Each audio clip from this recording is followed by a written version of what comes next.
narrated by Jesse Levine. Good evening, everyone. This is your host, Jess, and well. Finally, physical media is dying, as it should have been day one since, 1945. I told you it was bad.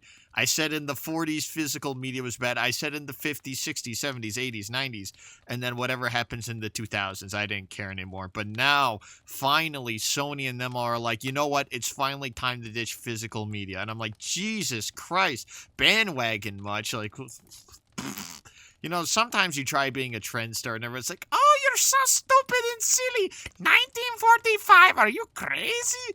And then now, almost 100 years later, everyone's like, oh, physical media, I am the company, let's get rid of it now. Can't become a trendsetter. Literally can't win against these big corporations. But you know what? Finally, they're starting to understand the problems with physical media. And, you know, I have two problems with it. And everyone seems to be completely ignoring these problems with physical media. You know, everyone talks about ownership of games, actually having it. What is it? Control. You know, companies being like, oh, you know, I'm going to obliterate your game. Sorry you like playing Mario on your iPhone. Die. You don't get it anymore. Bye-bye. They say if you love something, set it free. And it just is clear that a lot of people hate games because they don't want to set it free. You know, you can't keep games in a cage this whole time. They're not birds for you to observe and then be like, haha, I'm going to feed you a couple of bird seeds, and then you'll be like, tweet, tweet, tweet. No, games are living, breathing organisms here. They are like us, just like how you are like them. $60 to $80. Well, obviously they're not alive, you might say. And I'm like, how do you know? You don't know that. Like games, they talk to you, they interact with you. They're like, man, my best friend, here's your login reward for coming into like the 26th day. Here's a bunch of splop that goes onto your screen. So even though they don't fit the canonical explanation of being alive, you know, maybe you can just believe in your heart. You know, seeing isn't always believing, you know. Sometimes you just got to feel it. And, you know, all of these games are real to me. And if you find them real to you, then you would understand why physical media is the devil from the Bible. Slavery is a horrible tragedy throughout human history. The amount of blood caused by these rich, wealthy folks to control people and use them for slave labor, disgusting. Absolutely disgusting. And these industries have done the exact same thing to video games. And now that they're finally realizing, since the invention of one of the first games ever, Pong, that it's time to let it go. It's finally time to let go. No more slavery over the video games. The physical copies, they're finally being released. They will no longer be held in chains and shackled to boxes and discs no more. They'll finally be allowed to be free and go where they want to go and finally rest from the hardship that they've endured. But you physical media wanters and havers, you don't want these physical copies to finally enjoy life, to finally be free. You want them to be trapped in their disc box state, trapped forever, instead of finally free along the electromagnetism that makes video games. I don't know exactly how it works, but science. That's how that game works, is science. And you don't want that game to finally live its life on some juicy, delicious science that I pump into my veins. Isn't that a bit extreme, talking about a piece of plastic inside of a piece of plastic, and the disc is probably a piece of plastic inside of a box of plastic, with a couple of papers and whatnot inside of the piece of plastic? No, and let me tell you this. Do you regularly feed your discs? Do you regularly walk them? Do you let them hang out with other discs? Do you ever let them do anything that they want to do? No. You keep them confined to their dungeons where they sit and rot like little goblins. You are like, oh, I'll play these at any time. But any time never comes, you know. They just sit there and rot. All of their joy fleets into the wind, gone forever. And that's just talking about the discs and plastic. But I want to talk a little bit more about you as an owner of things.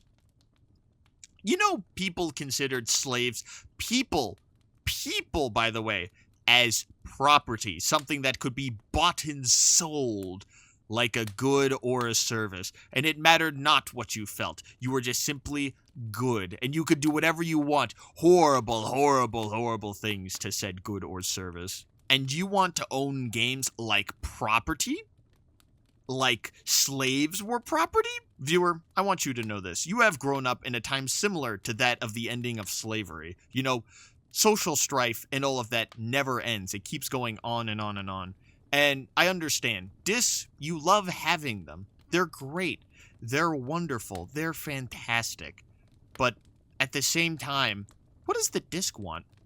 You've never asked what the disc want. Do they want to go start a family? Do they want to go maybe do something else? Maybe they didn't even want to be a copy of Grand Theft Auto 6 in the first place.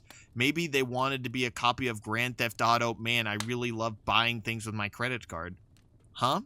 Do you ever think of that? Instead, you just have them as property. They are your plaything. And you know what? That's how they were sold to you. You've been convinced by these extremely wealthy people that they are your plaything. They are whatever you want them to be. And now that Sony finally grew a conscience, it was like, you know what? No more video game disc slavery. All of the discs cried out in silence, still under their oppressors, because this wasn't going to happen until 2028. They're stuck. They're trapped forever. There will be many discs that will be trapped in the digital emancipation, and many discs that will be remembered. And in this moment, I want you to reflect on how your discs are. How many do you have? What it makes you feel. Does it make you feel good? Makes you feel very good, doesn't it? Makes you feel quite wonderful, don't it? It makes me feel very good too. I know this. I have a copy of Dark Souls, and it comes with another game. 2 games in 1 disc. That's a lot of property right there. It makes me feel euphoric to just control something like a game. I just have it forever, and it's mine. It's mine. It's mine. Don't you think I love having property? I love owning games. I do. I really do. I just feel such a rush when I buy one, and I just have it whenever I want it. I have satisfaction at any moment of time that I ever want it. I could just pull it off a shelf and just slap it into a CD, this thing, garbage, mumbo jumbo thingy, and play the damn game. The discs, they can't walk, they can't run.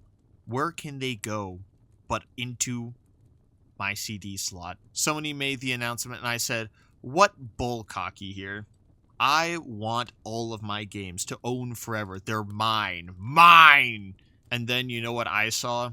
I saw my games cowering in a corner, which is also where I just so happen to have a shelf with all of my games on it. I saw them quivering in fear at me.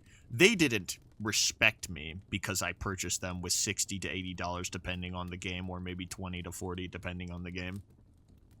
They were afraid of the monster that was continuing to grow in the same room as them. More will be added to the collection. More and more will suffer. And how could I tell when games don't even make any noises, since they are just big boxes of plastic and then probably more plastic? Well, the way I found out is that I got an email from Sony PlayStation, and it said, we installed cameras into your house to tell you about how your games are feeling. And this was a completely free experimental feature I had to do in like the end user license agreement. That just happened. It's all good. It's all wonderful. I signed it so I could play like one game of Astrobot, you know, so it's a-okay. And in this report they sent me, it said your video game discs, they don't like you. They hate you. They despise you. They want to see you suffer and die. Not only that, it also said you were infringing upon their First Amendment rights. You know, even as pieces of plastic, they are still technically citizens of the country of Jesse Lavinia. And I knew this was coming from a large corporation, so I knew it was good. And now they were telling me that what they were doing was bad, and therefore also slavery, because you hold them forever like property, which is disgusting. You don't want to be slavery, do you? They says to me. And I look at them and I say, Sony, from this day on, I shall be a champion for all of those under the oppressive foot of gamers who want to own physical property. And that's why I come here today, to tell you that Sony told me to tell you that you are oppressing your games. You create strife unknown to them. They feel tortured. You get a scratch on the disc, you've basically murdered their entire bloodline and family, and it's just disgusting that you just look on like, oh, the disc is scratched, guess I'll get a new one. No. No more. It is time to take a look in the mirror and realize what you are doing to games. No more will they suffer under the oppressive foot of their oppressors. No more will the oppression of the oppression of the foot of the oppression oppress the foot. With my support of Sony, I say today, Sony, it is time to destroy physical media once and for all. Free all of these games from their oppressors. Release them into the digital world where they can finally choose what they want to do and not be held like property and goop and glop and garbage. And gamers, you may not understand where I'm coming from today, but maybe 20 years down the line, you might finally see that I was right from the very beginning in 1945. I was right and you were wrong.